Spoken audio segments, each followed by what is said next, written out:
Welcome to the Market Sizing and Estimation section of the CASE interview program. In this section, you will learn all the necessary steps required to estimate a market or population size.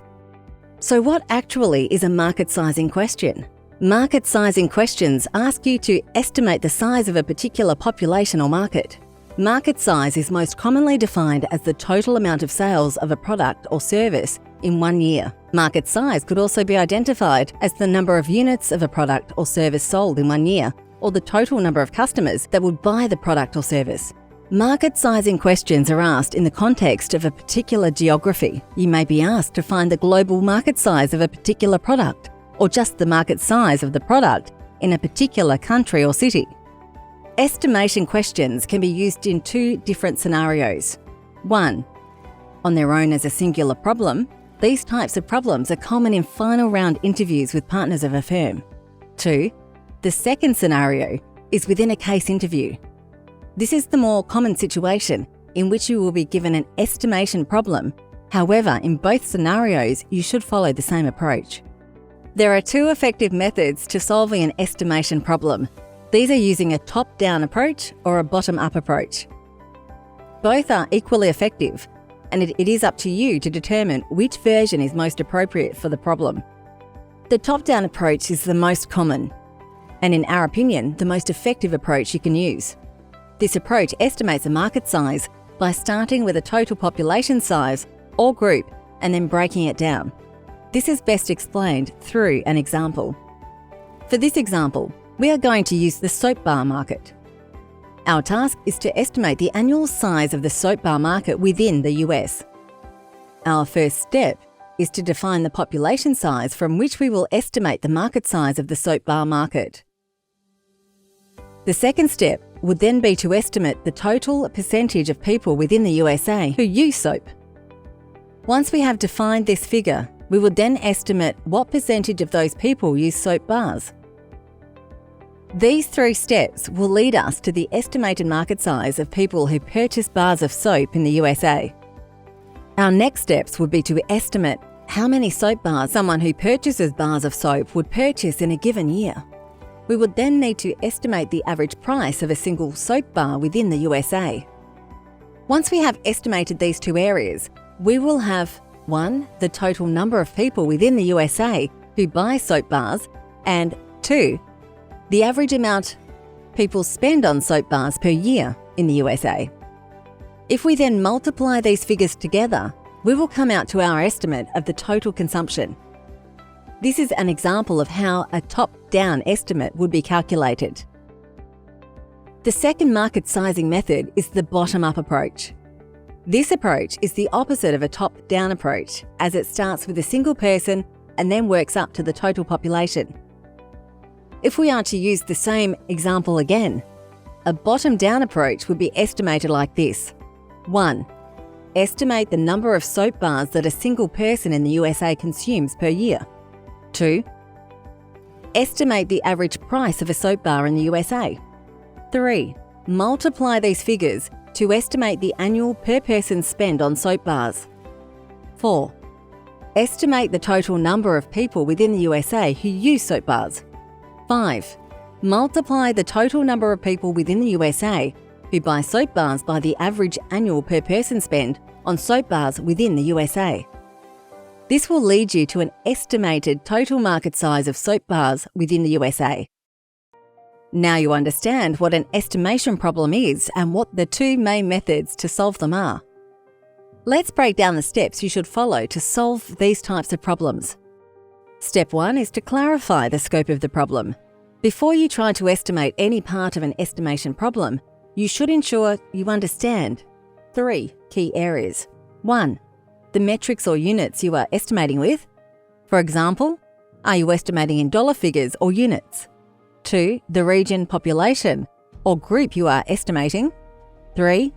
Over what time period the estimation is for. Is it daily, weekly, monthly, or yearly? Once you have clarified the scope of the problem, you should then structure your estimation. To do so, you must decide whether the top-down or bottom-up approach is most appropriate for the scenario, and then break down the individual steps within that approach. Structuring your steps is the most important part of an estimation process, so ensure you take your time and logically sequence the steps to reach your final result. The third step is to state the assumptions you will use in the estimation process. Some possible assumptions you will make may include the population size, the number of units purchased per person, and the price per unit. By stating your assumptions and providing clarity around how you arrived at those assumptions will help the interviewer better understand your thought patterns. This will allow the interviewer to see you are analytical and considered in your calculations. Further, it will emphasize your strong communication skills as you are explaining the finer details of your estimation process. The final step before calculating your estimation is to simplify the numbers you will use. To make your calculations fast and accurate, you should use simple and whole numbers. The numbers you should simplify include both the figures and percentages used in your calculations. For example, if you are estimating the size of the US population, you should use a whole, easily divisible number. It is much simpler to use 300 million than 310 million. If you are deciding on a percentage statistic, you should round the percentage to the nearest round number. 75% is better than 72%. Finally, if you are using a dollar amount, you should round to the nearest whole integer. For example, $5 is better than $4.75. If you simplify the digits you use, your calculations will be faster and more accurate. The next step is to calculate your estimation. When calculating, it is important to talk the interviewer through as you complete each calculation. This will allow them to actively follow along as you complete the steps. Once you have calculated your estimation based on the figures you have chosen, it is important to see if your estimation makes sense to you. To do so, you should question if the number seems too big or too small, and if so, where in your calculation you may have gone wrong. If you believe your estimation is off, you should review your structure and calculations to understand where you may have gone wrong. Once you have identified where you went wrong, you should recalculate your estimation. Once you are confident in your estimation, you should show leadership by moving the case forward without the interviewer needing to prompt you. Firstly, analyze and explain what the implications of your estimation are on your case hypothesis and how it influences you to achieve the case objective. Secondly, you should progress the case by stating what further areas you would like to investigate to create a final recommendation for the client. So now you know what the 7 steps are to master a market sizing or estimation problem. Let's estimate a market size together. For this estimation problem, we are going to continue using the Blue Park case example. If you cannot remember what the case is, pause the video now and read the case prompt to refresh your memory. For this section of the case, your team has asked you to estimate the size of the daily takeaway coffee market in the USA. The first step is to clarify the scope of the problem. In this estimation, we are trying to calculate the daily amount of money spent on takeaway coffee within the USA. Therefore, we are using the units of dollars, region of the USA, and over a period of 1 day. Step 2 is to create the structure you are going to use. In this example, we use a top-down approach to estimate the market size. So, to begin with, we will assume the US population and use this as the starting point of our estimation. We will then break this population down into the number of people that drink coffee and then further into the percentage of coffee drinkers who purchase takeaway coffee. From that figure, we will estimate the average number of coffees someone purchases per day. Finally, we will estimate the price of a singular takeaway coffee and then multiply this through our equation.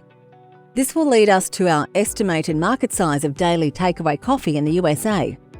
The next 2 steps are to state your assumptions and simplify the figures you will use in your calculation. In this example, we will assume that the population of the US is 300 million people. Of those 300 million people, we assume 75% of people drink coffee. Of those who drink coffee, we believe 50% of them will purchase takeaway coffee. Next, we will assume that on average, those who purchase takeaway coffee will purchase 1 coffee per day. Finally, we will estimate the average price per coffee in the USA is $5. Step 5 is to calculate your estimation using the structure and assumptions you have made. In this example, you can see we have used the figures and assumptions stated in steps 3 and 4 and have come to a final estimated market size of $562.5 million for the daily takeaway coffee market in the USA. Now we have come to an estimation. We need to see if this figure makes logical sense. To check this answer, we're going to compare it to the total population size of the USA and determine if the average spend per day is too high or too low. So, assuming a population of 300 million, our estimated market size of $562.5 million equates to a daily spend of less than $2 on a takeaway coffee per person. This proves that this figure is not too small nor too big. Therefore, we are happy with our estimate. Now we are confident with our estimation, we should link the outcome back to our case objective and then progress the case. So, the coffee market is worth approximately $560 million per day in the USA. This means that the takeaway coffee market is sufficiently large enough to be attractive. Whilst this will increase short-term revenue, it will also increase long-term revenue. However, there are costs in which we must consider to determine the long-term feasibility of the move, including purchasing coffee machines, beans and cups lids, and hiring and training new barista staff. Regardless, since this is an attractive market to boost short-term revenue, I believe we should investigate strategies to upskill staff or hire baristas to cover the new skill shortage of our employees.